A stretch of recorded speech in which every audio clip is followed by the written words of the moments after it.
Welcome to James A. George PC's QuickBooks Basics Accounts Payable training.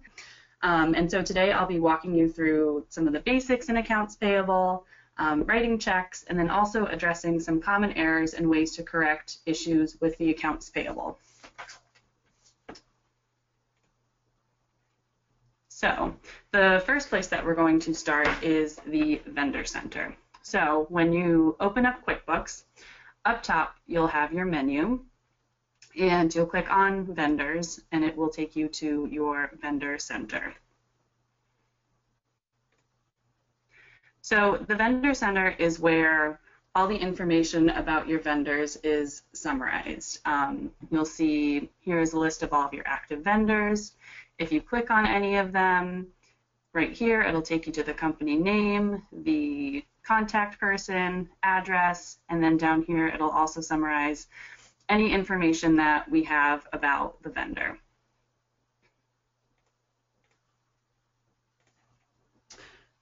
So within QuickBooks, you can record payments for products and services at the time by either paying with cash, checks, or credit cards. So all of these transactions do not use accounts payable. But you can also use within QuickBooks the accounts payable features to track and manage bills to defer payments for purchases. So in this lesson, we're going to talk about how to use the payables function and then a couple of ways to not use the payables function.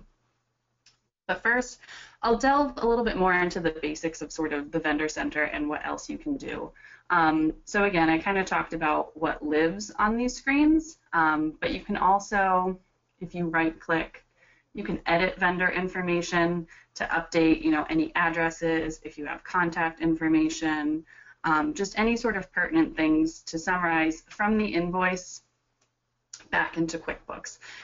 So it's very handy to have all of this information within QuickBooks because when you go to cut checks or print anything regarding vendors, QuickBooks will know to print this address information onto the check. So it saves a lot of time in terms of processing if you take that step up front to put it within QuickBooks. So next we're going to talk about just some of the basics of inputting accounts payable.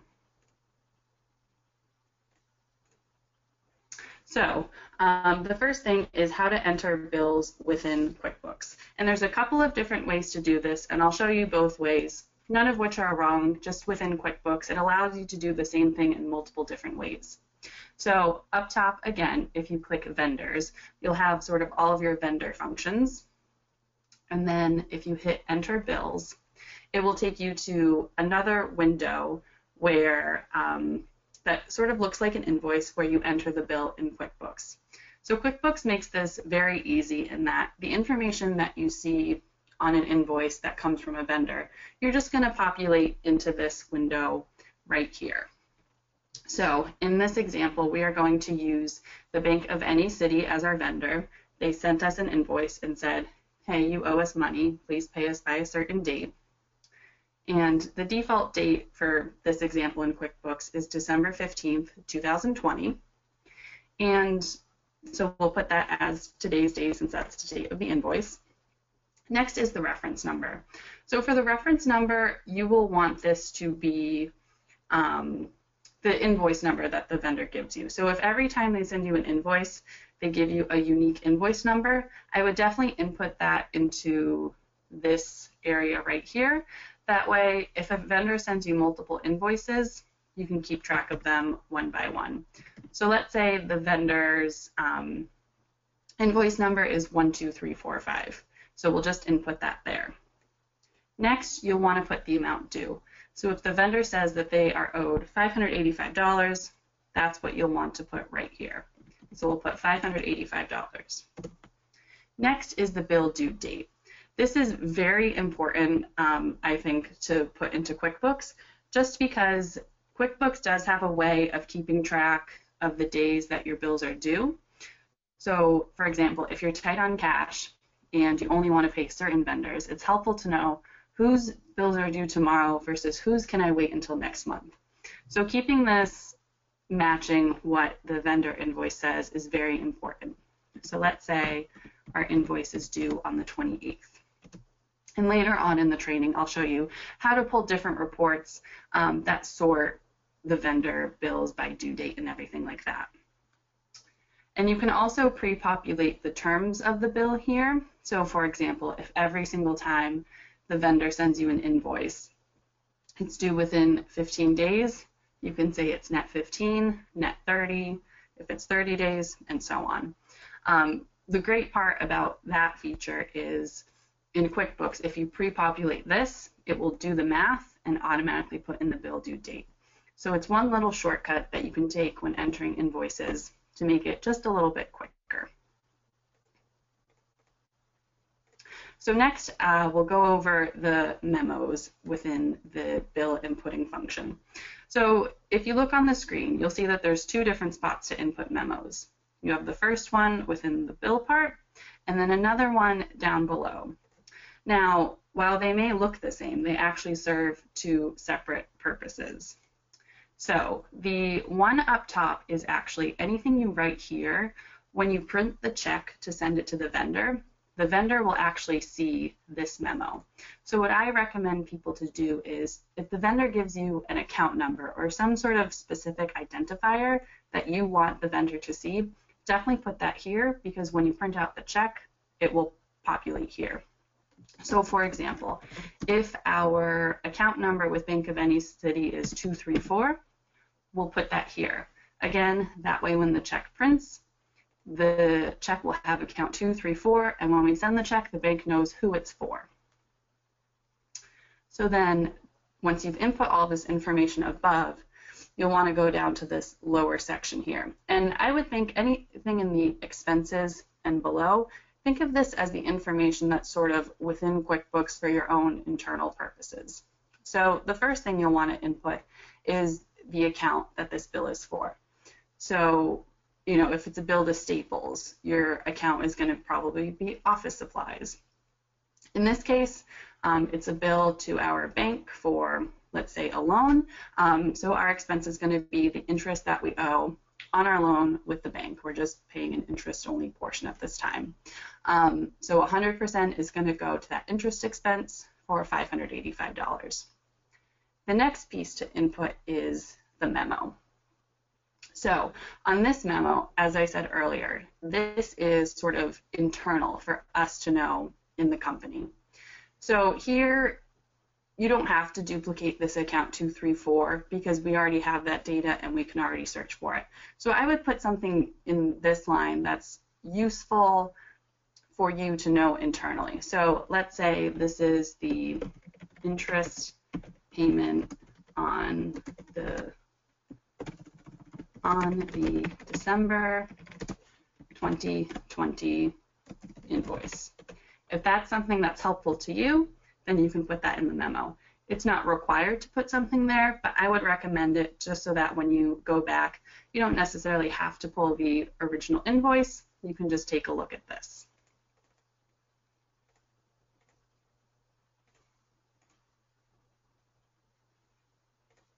So that is inputting a bill in QuickBooks.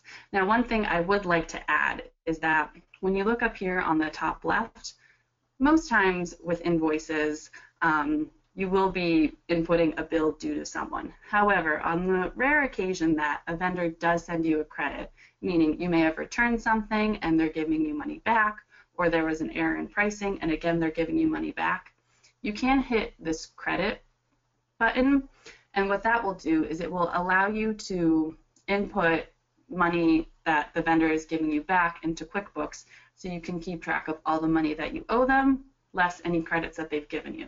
So that way you don't need to manually keep track of, you know, how much less do I have to write a vendor. You can just keep track of it all in QuickBooks. So it's a great sort of management tool for how much you owe vendors.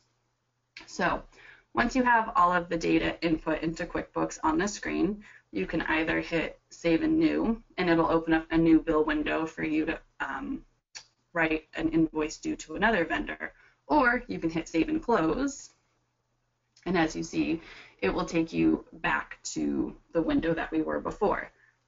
And again, if we go back to the vendor we were working with, the Bank of any city, Our total balance due is now $585 because here we've input that bill December 15th, 2020 on this date.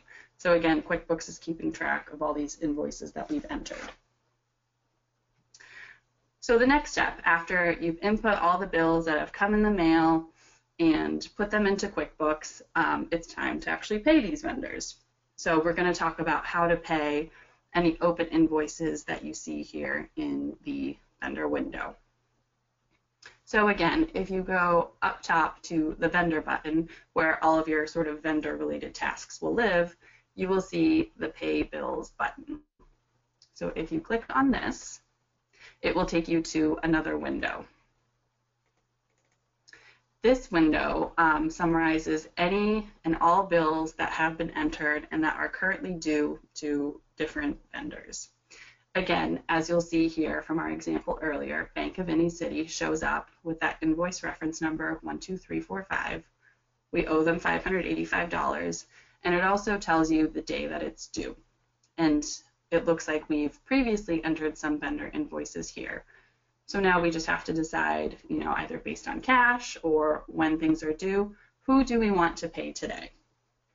Additionally, as I was talking about earlier with the credits available, if you click on a specific vendor and go down to about the middle section, you'll see discount and credit information for highlighted bill. It'll tell you the vendor name, Bank of any city. And also, if you have input any credits, it will say, oh, you have one credit available. In this example, there are 0. And it will also say how much in credits you have available, which is a very useful tool, again, for sort of keeping track of everything together. That way, you're not overpaying vendors for whom they have issued you credits. So you can kind of keep all that information together. So for today's example, we'd like to pay the Bank of any city because their bill is coming due. And let's also pay Connor Garden Supplies because we've recently made a purchase from them. So as you see, as I'm going through and clicking which vendors I want to pay, on the right-hand side over here, the amount to pay, it's starting to total up the total number of vendors that I've selected to pay. And again, that's sort of a great tool that QuickBooks has in place to double check the amount that I want to pay vendors. Is it matching up with how much cash I have available to pay vendors? So instead of sort of writing it down on the side and keeping track of it, QuickBooks is very handy in that it'll total it for you. And you can even uncheck someone and say, oh, I don't have the money to pay them today. Let me uncheck them and see if the number works now. So once you've decided which vendors you'd like to pay today, at the bottom of the screen is the payment section.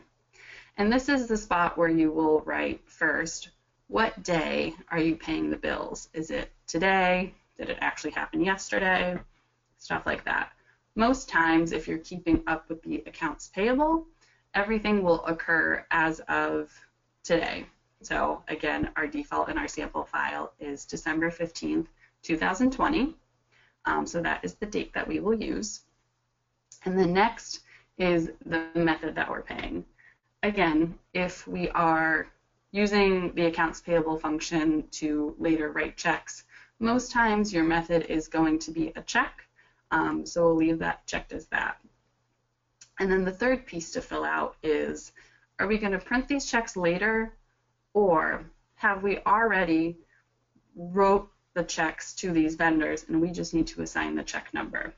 So an example of this would be if you knew you owed Townley Insurance and someone manually wrote a check to Townley Insurance and now we're just recording it after the fact. This is when you would assign a check number.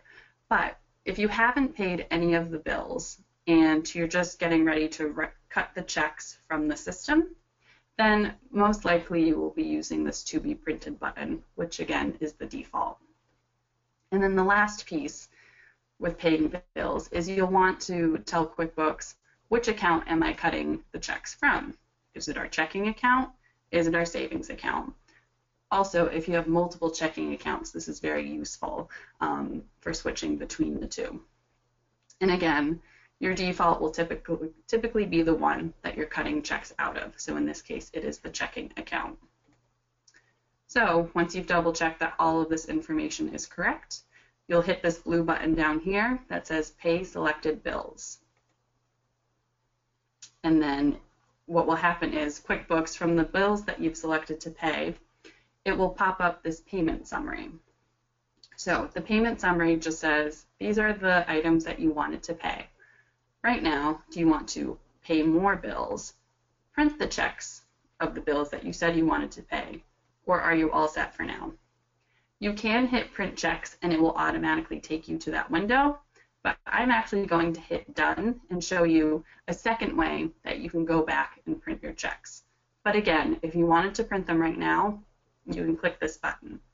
So for now, I'm going to hit the done button and show you how to get back to that window.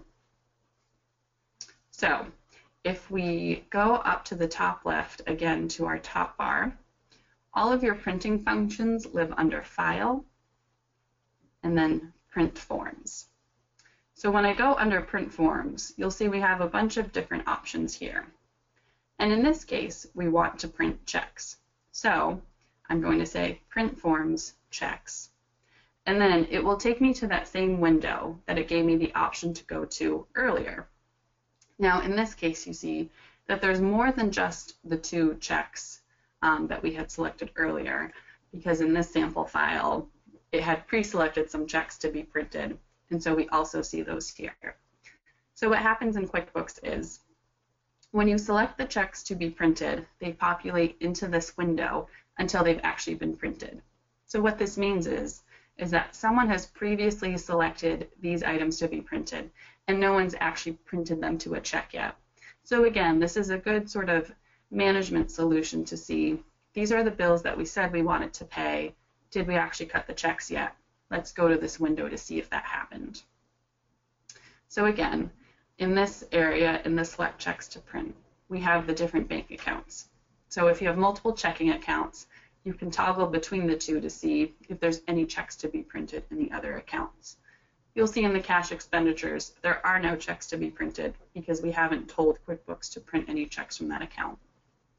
So if I go back and hit checking, I can see what needs to be printed. Another good feature in QuickBooks is this first check number.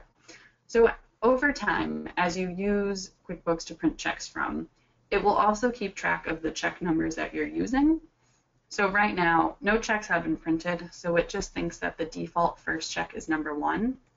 But if you were continuously using checks, it would know to say, you know, the last check that you used is 1,049, the next check in the series is 1,050. I'm going to assume that that's going to be your starting point. Now, if no one else has gone in and grabbed a check from the folder to write a check with, then this will most likely be correct. So what I would recommend before actually cutting checks is go to your filing cabinet, grab the checks that you're actually going to be printing with, and double check that the first number in your check series actually matches what QuickBooks is saying. So in this case, QuickBooks is saying, I think your next check is 1,050. Double check that the check in front of you is actually 1,050. If it's not, then change it to what it should be. Let's say someone grabbed one check to write a manual check with, and we just haven't recorded that in QuickBooks yet. So then we would change it to the current one of 1,051.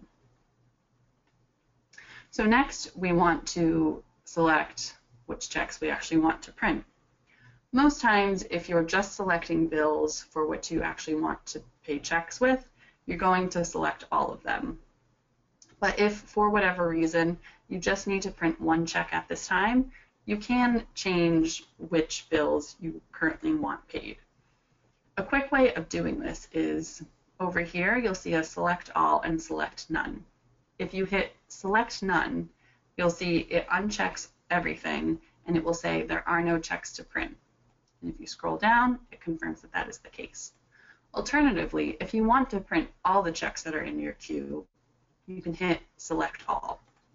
And again, you'll see when I hit Select All, it selects every single one and again gives you another total to double check. So I'm going to again hit Select None, and I'm just going to print these first two checks. Once you've confirmed that these are the checks you want to pay, hit OK.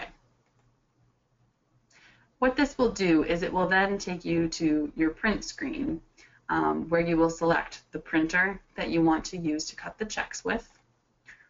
Also, it will ask you what style of checks are you cutting. So you have the voucher style, which it has the check at the top, and then two spots at the bottom, one for the vendor and one for yourself, summarizing the check information and the bills that were paid.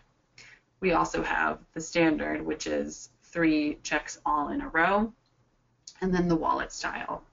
And again in here, if you're using something like a bypass tray or maybe a different tray to put your checks in, just make sure that everything is set up correctly in your options. So here, is the orientation correct and all that good stuff.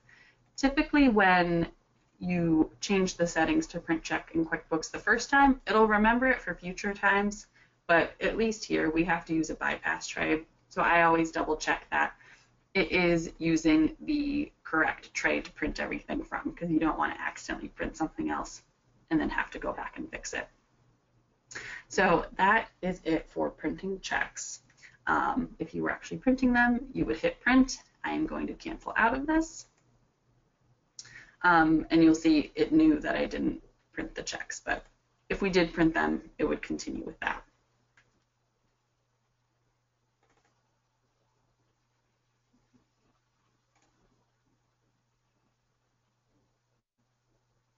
Okay, so that is the basics of inputting accounts payable and paying bills. The next piece that I'm going to talk about is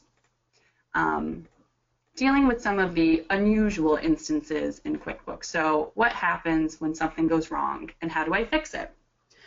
So the first one, and probably one of the most common things, is someone will input a bill to be paid in QuickBooks, and then for one reason or another, it gets paid not within the pay bills function. So it's withdrawn via EFT, someone pays the bill via debit card, or maybe someone writes a manual check for it because the bill needs to be paid as soon as possible.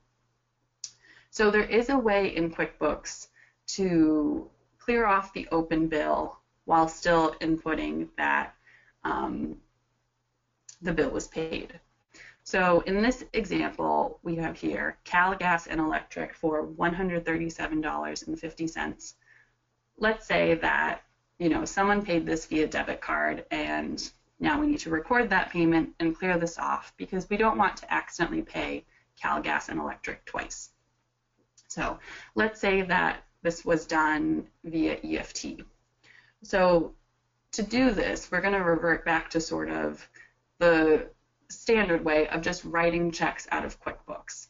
So to write a check out of QuickBooks, you'll go back to your top panel up here, and we'll go under banking because writing checks is considered a banking function, and then we'll hit write checks. So this here will take you to your write checks window. And again, much like the entering bills window, this looks a lot like a check. So what you'll do is input the data that you see on the already written check into this window. Again, a lot of this is very standard. First, you'll want to select which bank account is it coming from. And actually QuickBooks has already pre-populated this. So it knew that I was clicking on Cal, Gas, and Electric. And when I tried to write a manual check and not use the pay bills function, it's giving me this warning, open bills exist. Warning. And it's saying, you're trying to write a check right now, but there's an open invoice. Are you sure you want to keep going with this? Because if you do it this way, there's a possibility that the two won't match up. So that is a great function in QuickBooks, again, in terms of keeping track of your open bills and making sure that things aren't paid twice and not being applied to one another.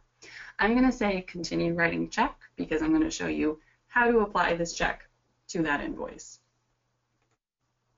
So again, we want to say what account did we cut the check out of? It was our checking account. Next, we would put the check number if there was a check number, In this case, I'm going to say it was an EFT. So we'll put EFT. And then next we want to say what day did the EFT come out of our system. We'll say it came out December 17th. And again, it was paid to Cal Gas and Electric. And how much was the EFT for? $137.50. Again, in this memo field, much like the enter bills field, the top part is what was written on the actual check. So if there was some sort of memo with the EFT notice, you can put that there, account number, anything like that. The bottom portion, once again, think of this as the internal QuickBooks information. So the account, what expense account or other account should it go to, how much is it for, and what is our internal memo. So for the account, the error that most people make in this step is that, oh, there was an EFT to Cal Gas and Electric. It was for gas. It must be. It was an EFT for that. And that is where the errors occur, in that if you cut a check and say it's for gas and electric, and then enter a bill and say it's for gas and electric, you've actually input the expense twice, which is overstating your expenses, and it still says that you owe Cal Gas and Electric for that old amount. So the correct way to write a check and to apply it to an open invoice is not to use the expense account a second time. You actually want to say that it was for accounts payable. The reason is that this check was used to pay an open accounts payable item, which is already in the system. So you'll want to tell QuickBooks, please put it against accounts payable and for the full amount. And again, here you can write an internal memo if you need to know some more details on the check. Now the last piece, which QuickBooks will require you to do if you try to save and close, or what you should do is, and QuickBooks actually automatically did it, which is great. So what you have to do is, unfortunately, if you say Cal Gas and Electric here, QuickBooks won't necessarily know to apply it. So you also have to write the vendor name here. That's because, unfortunately, QuickBooks isn't quite smart enough to know that if you write it here, that the accounts payable was actually paying that. It looks like here it actually did pre-populate it, which is great.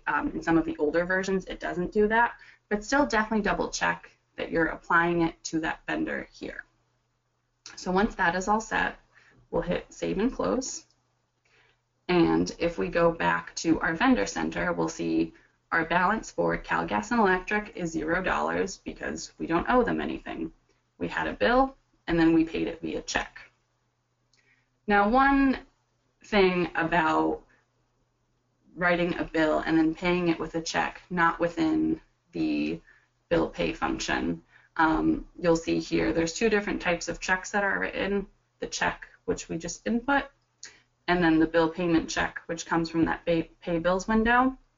QuickBooks will know to apply the balances to zero out, but it will still show one balance as the invoice is open and then one check as it needs to be applied to something. And I'll show you what I mean right now. So if you right-click on the Cal Gas and Electric balance and then go to the bottom, Open Balance, this is actually a great quick report to see what invoices are currently open for this vendor. You'll see that we have this one open bill and then this one open check, which, while the balance comes out to zero, later on when I show you how to pull the accounts payable reports, it actually looks off because you'll have all these lines with $0 balances. So now I'm going to show you how to apply these two together to cancel each other out. So again, you're going to go back to your vendors pay bills window, and you'll see that invoice for Cal Gas and Electric, it's still showing open. Why is that? We just cut a check for it. Well, if we click it to pay it, and again, as I was talking about earlier, if we go to the bottom to see if there's any credits, there is actually a credit to apply to it because we cut a check for it. So if we hit the set credits, it'll say, okay, on this day, you wrote an EFT to Cal Gas and Electric for this much. Do you want to use this amount? Yes, we do. So if you hit done, you'll see over here, our amount due was $137.50, and our credit used was $137.50. So our amount to pay is actually $0. And again, we are cutting $0 worth of checks because we only used credits to pay for our bills. And then over here, to finish up this process, we will need to say the date that the payment happened, which is December 17th, and it was done via check. It will say to be printed, but again, because this amount to pay is $0, it won't actually print any checks. So don't worry about that.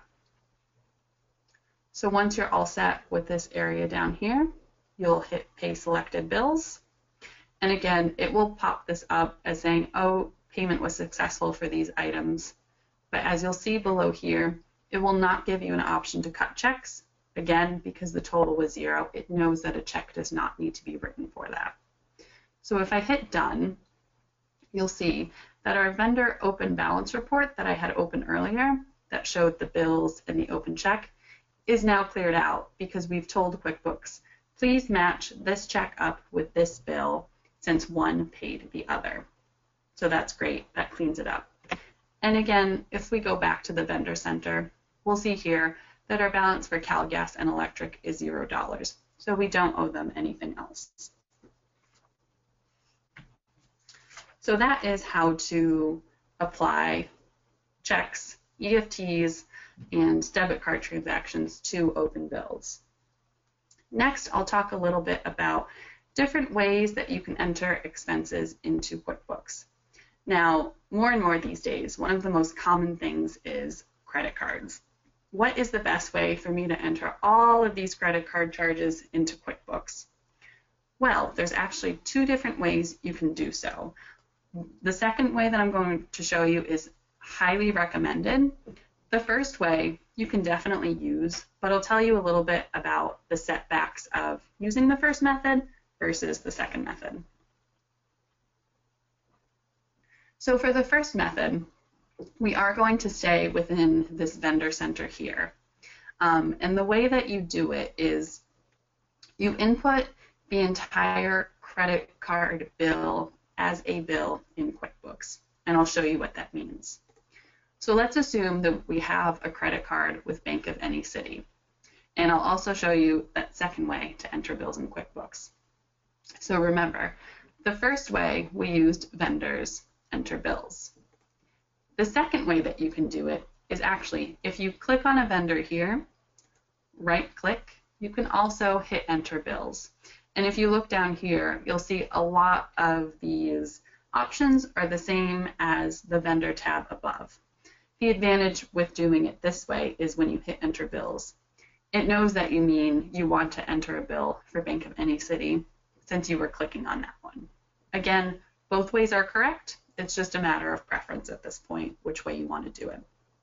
So we're back to this enter bills window. And again, you're going to want to enter the same information.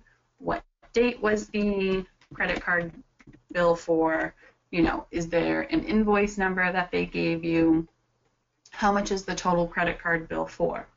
For the total amount due, I would recommend not putting the minimum amount due, but the total amount charged during the month. So let's say it was $5,000. It was a very busy month of activity for us. And then you'll want to put the due date on the credit card, again, to keep track of those due dates and make sure that nothing is being paid late in the system. And again, in the memo here, I would highly recommend putting the organization's account number, so that way when the check is cut and mailed to the bank, they know which account to apply it to. So that's all of the information that comes on the invoice. And again, the next part down here is our internal tracking system. So if you do choose this method of inputting credit cards into QuickBooks, what you'll do is for every single line item here, every single separate charge you'll want to have as a separate line item. And I'll go through a couple of examples with you now. So let's say we ordered some office supplies from Staples.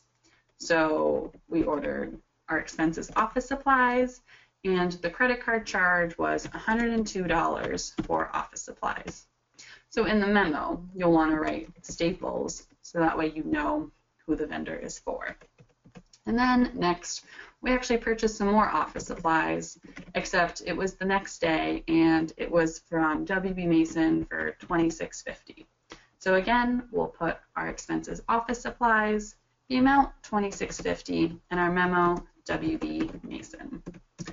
And then again, maybe we had to go back and buy some more supplies from Staples.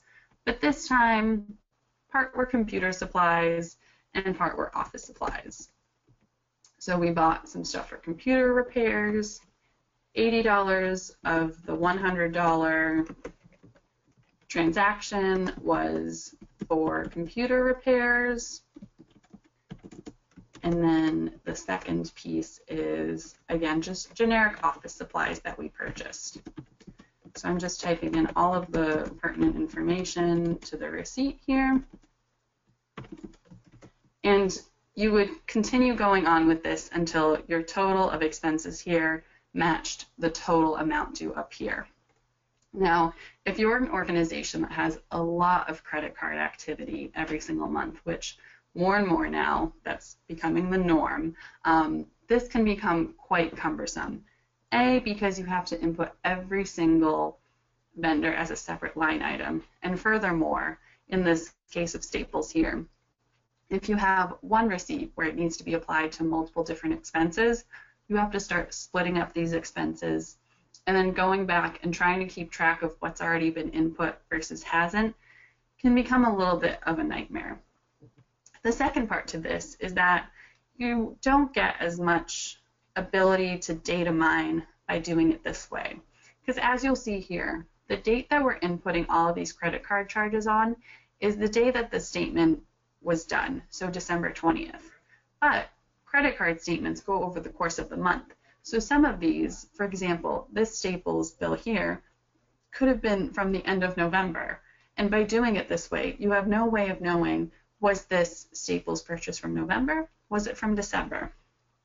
So again, if you have a lot of transactions throughout the year, I would not recommend using this method. But if you're an organization that has a handful of credit card transactions, this may not be a bad method for you to use, especially if you're not too concerned with the details. So the choice is up to you, but again, I would highly recommend the second method, which I will show you now. So I am actually going to clear this data since we haven't finished inputting all of the expenses.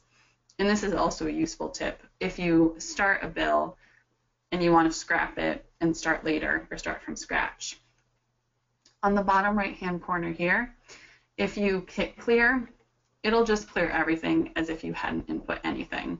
Definitely use with caution. Make sure you actually want to do it. But in cases like this where I'm just showing an example, it's a great way of just kind of quickly clearing everything off so we don't save a sort of in progress or transaction that doesn't balance, which, by the way, QuickBooks will not let you do, which is a good thing. It sort of keeps itself in check. So now I will show you the second method of inputting credit card transactions into QuickBooks. So if you go under the banking tab here, because QuickBooks considers credit cards a banking function, on the third one down, it will say enter credit card charges. If you click that, it will take you to another window which sort of looks like a receipt. So the difference here is that QuickBooks will ask you, okay, credit cards, you have these credit cards set up in QuickBooks. Which one do you want to use to input charges for? So in this case, we'll say it's our Cal Oil credit card. And then it says, is this a purchase that you made, or did you return something and it's a credit onto your credit card statement, which again is very handy for keeping track of everything together. For this example, we'll say it's a purchase. So next is, where did we buy this item from? So we purchased something from Staples. Again, office supplies, our favorite thing. And we purchased the office supplies on November 30th, 2020. Again, here in the reference number, if you want to put something specific like the receipt number or anything, you can do that to keep track of it. And then you would put the total amount shown on the receipt here. So $100, let's say. And again, on the memo, this is sort of what's on the memo of the credit card receipt versus what is the internal memo, which is all kept track of down here. Again, as we sort of go through all of these windows, you'll see QuickBooks sets up everything in a very similar manner to keep it consistent with what's on the actual versus what we're keeping track of internally, which is down here. So down here is where you'll break out the expenses. So in our example earlier of the $100, part of it was for office supplies and part of it was for computer repairs. So our first expense is computer repairs, and that's for $80. And let's say we want to say which computer was it for. We were repairing our Dell Inspiron notebook. And then next, we have to finish inputting the rest of the expenses because $80 doesn't match up to the 100. The remainder of our purchases was for office supplies. So office supplies here.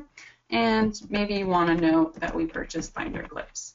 Again, you don't need to put anything in the memo, but the more that you put into QuickBooks, the more that you'll get out of it when you start pulling reports for things. So put as much as you need to sort of data mine.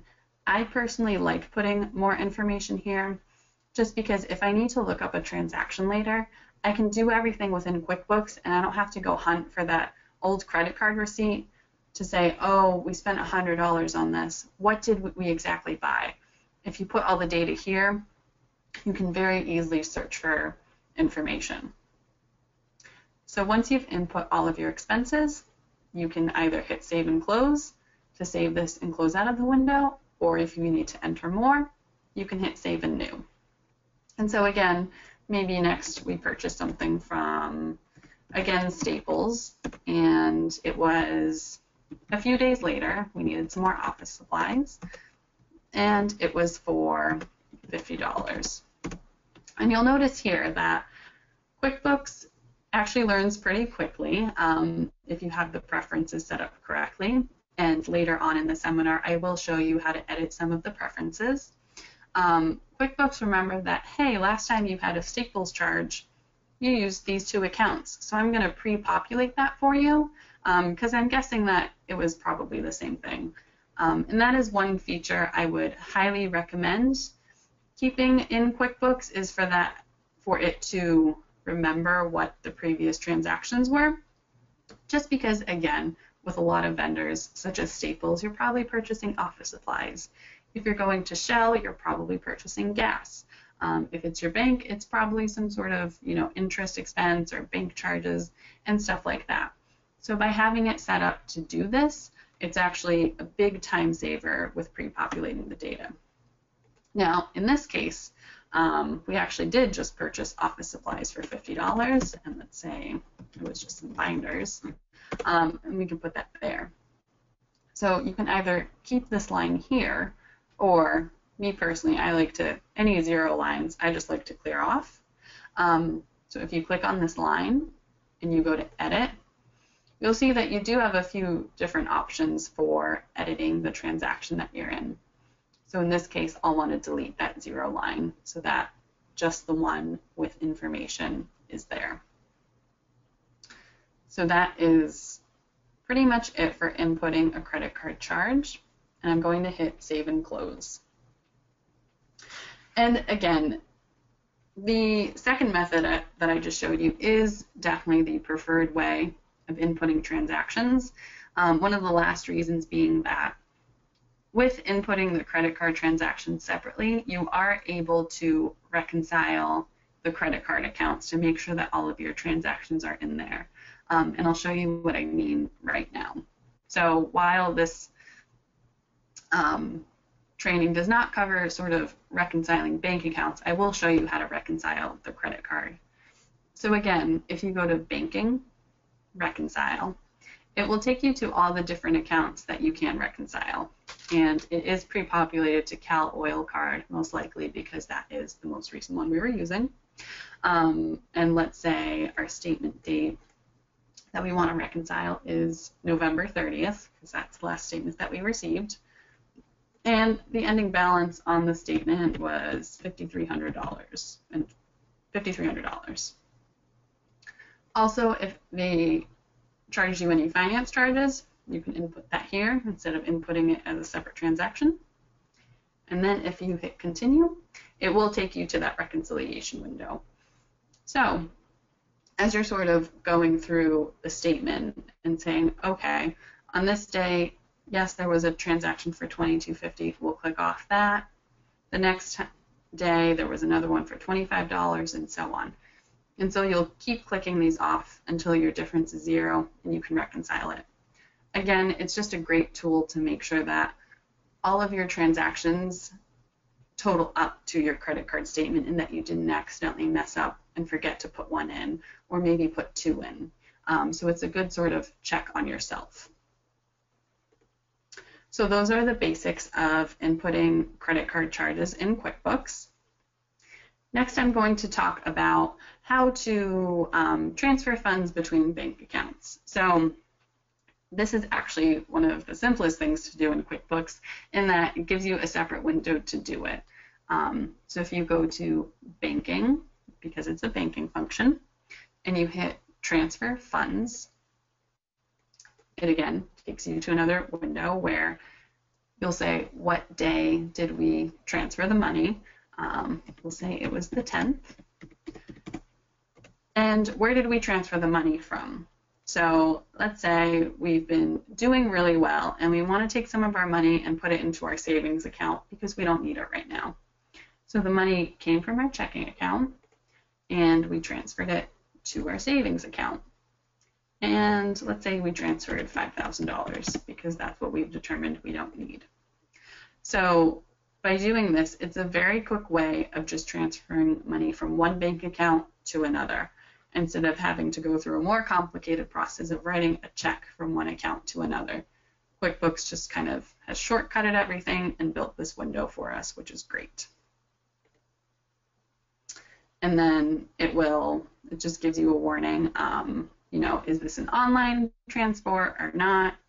Double check it. If it is, you'll want to go back and say, yes, we did do an online funds transfer, so we'll do that.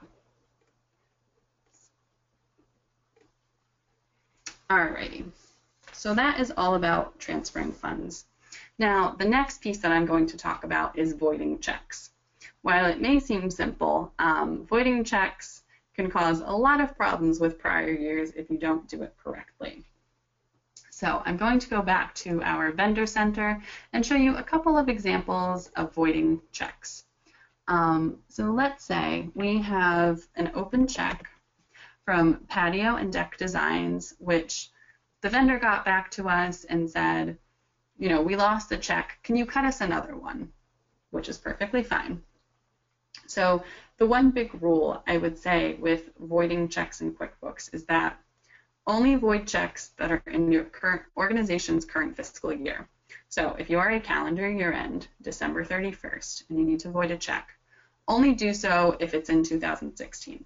So if you wrote the check on February 5th, 2016, and you've determined that for whatever reason it needs to be voided, that's fine. If it's a check, again, if you're in 2016 and it's a check from June 2015, don't void the check. It will cause issues with QuickBooks. The reason being is that QuickBooks does not know what day to void the check. It just knows that if, let's say, the check date was February 5th, 2016, and you hit void, it will void the check as of February 5th.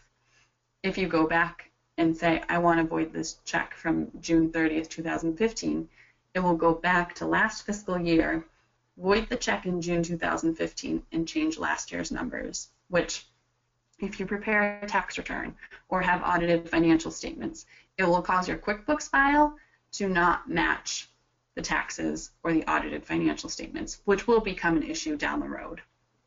So that's why we say only void checks in the current period.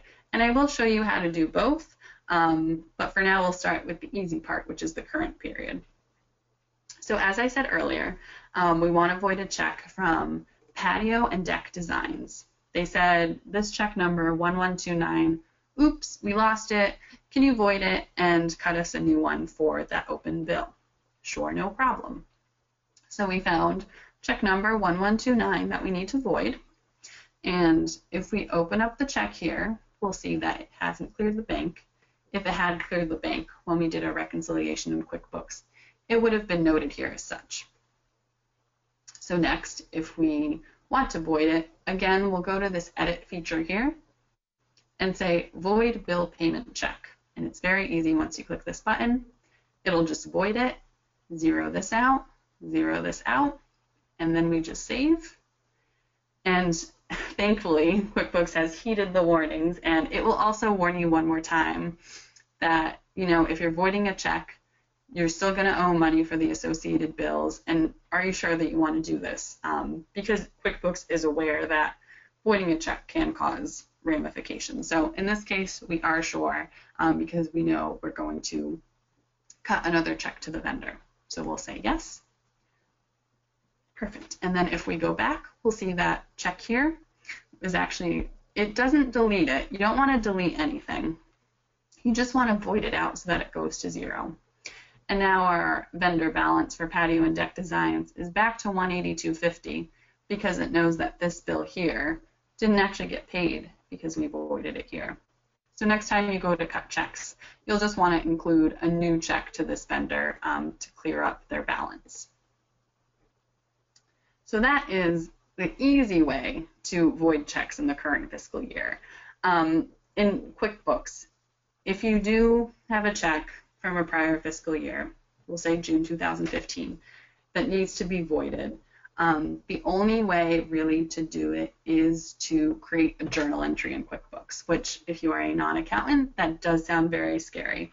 So if you aren't comfortable with doing journal entries or won't quite remember how, definitely just ask your accountant and they can walk you through the process on how to do it.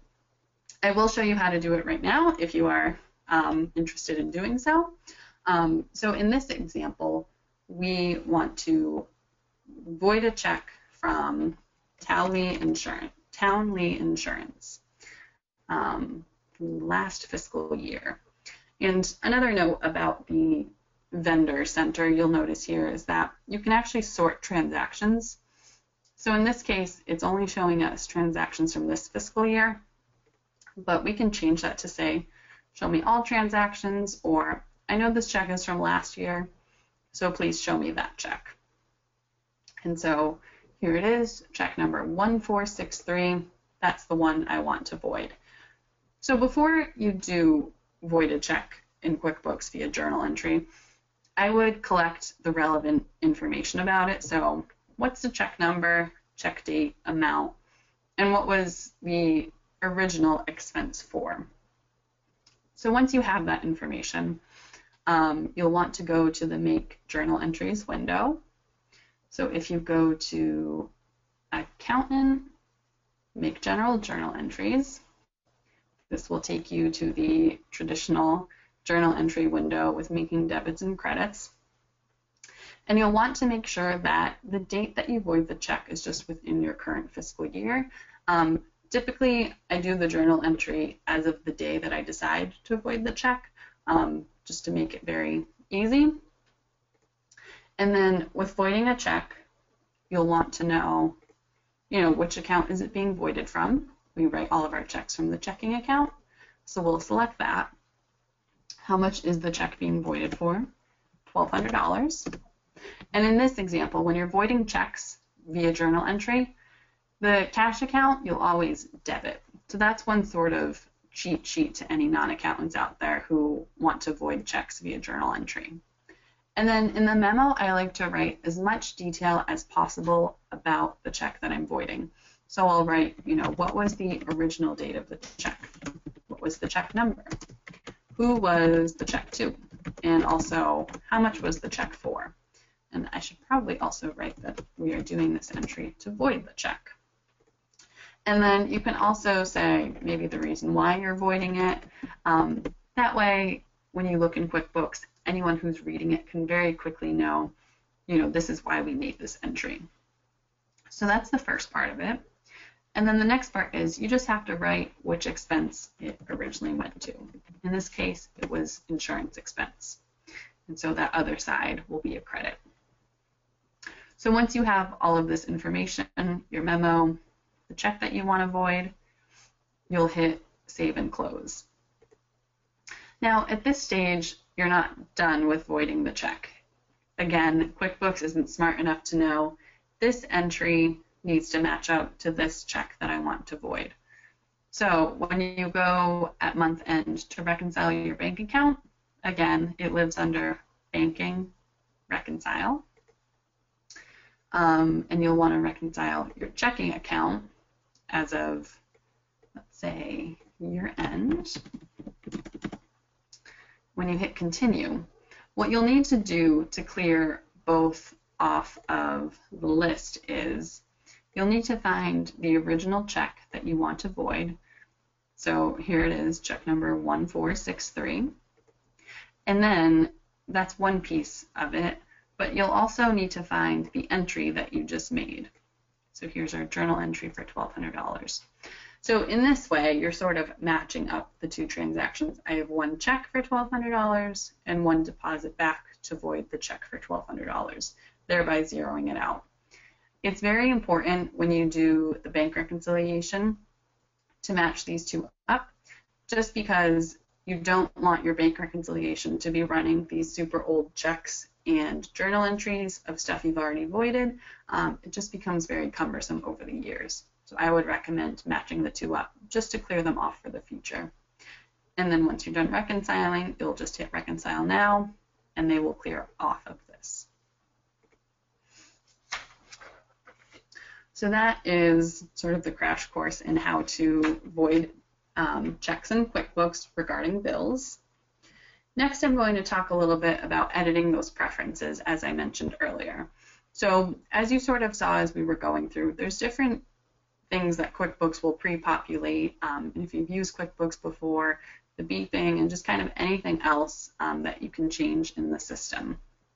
So if you have any preferences that you'd like to edit, if you go to Edit up here, and then at the bottom, hit Preferences, you'll see that it'll take you to a Preferences window. And the first one we're going to start at is Bills. And if you look up here, you'll see you have two different options. You have My Preferences, which just works under your login, and then Company Preferences, which if you have multiple logins for your QuickBooks file, it is going to affect every single user. If you just have one user, then My Preferences and Company Preferences are one and the same. So in this feature here, you'll see, warn me about duplicate bill numbers from the same vendor. Do you want to automatically use credits? Things like that. The second piece where you can edit some accounts payable preferences is the check-in window. So again, under My Preferences, you can set the default that you want checks to come out of, pay bills to come out of, everything like that. If you have multiple accounts where, let's say, one account you make deposits to and another one you cut checks out of, then it may make sense to sort of switch these out. But typically just your default checking account is what most people will use.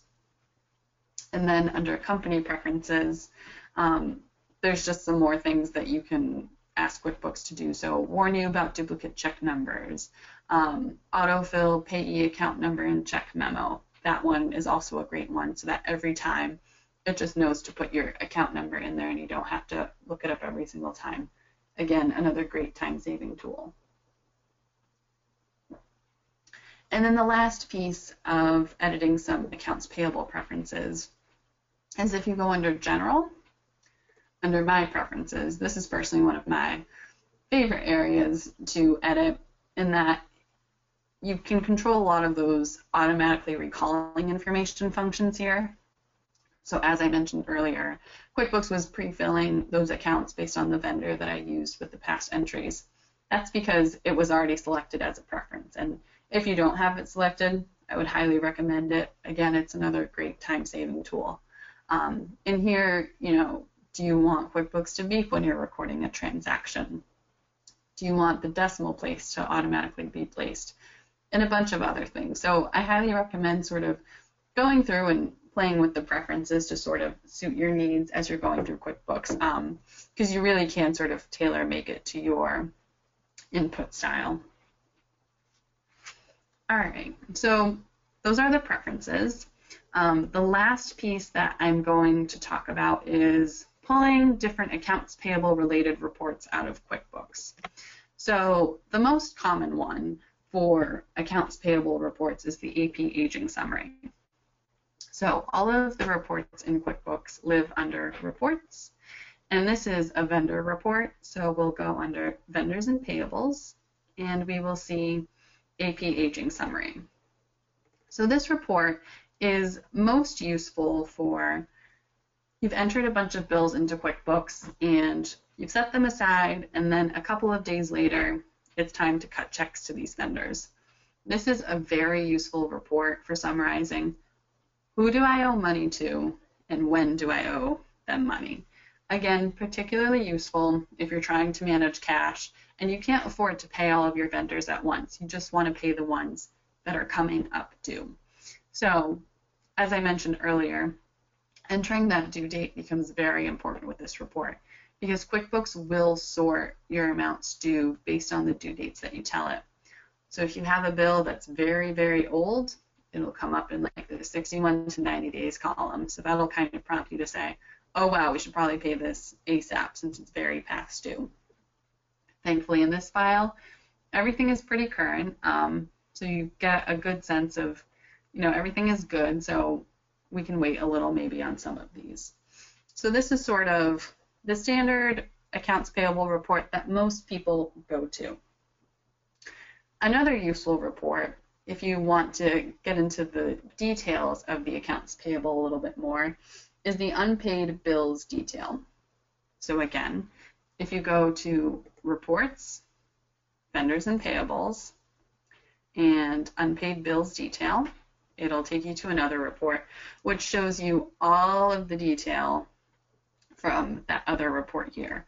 So in the other report, you just saw that $45 total. But does that $45, is it 3 separate bills? Is it 2 bills and a credit? Or is it just 1 bill? So if you're interested in seeing that information, that's what's here. And as you can see, like Nolan Hardware and Supplies has 2 separate bills. So you can see that detail here.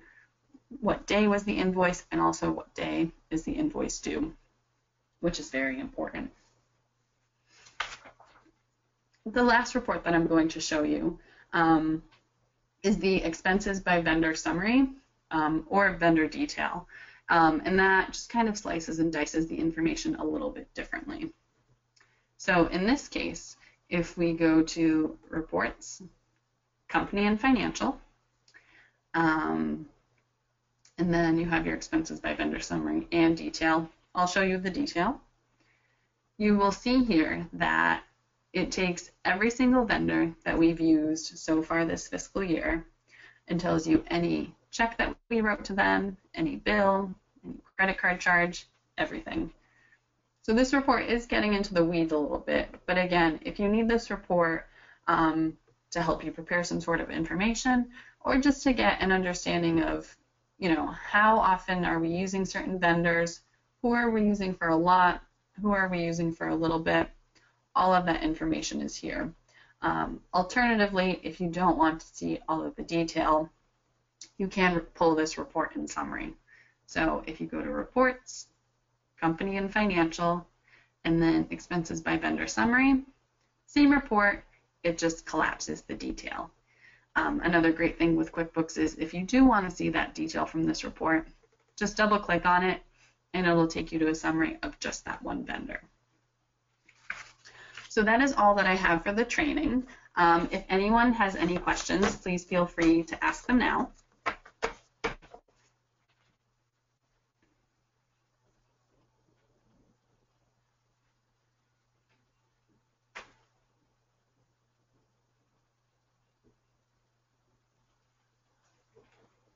All right, it looks like we have one question. Oh, nope, not a question, just a comment. All right, so it looks like no one has any questions. Thank you so much for joining us today. If you do in the future have any questions, please definitely feel free to reach out to me. I would love to give you a hand. And thank you so much for attending today. Have a great day, everyone.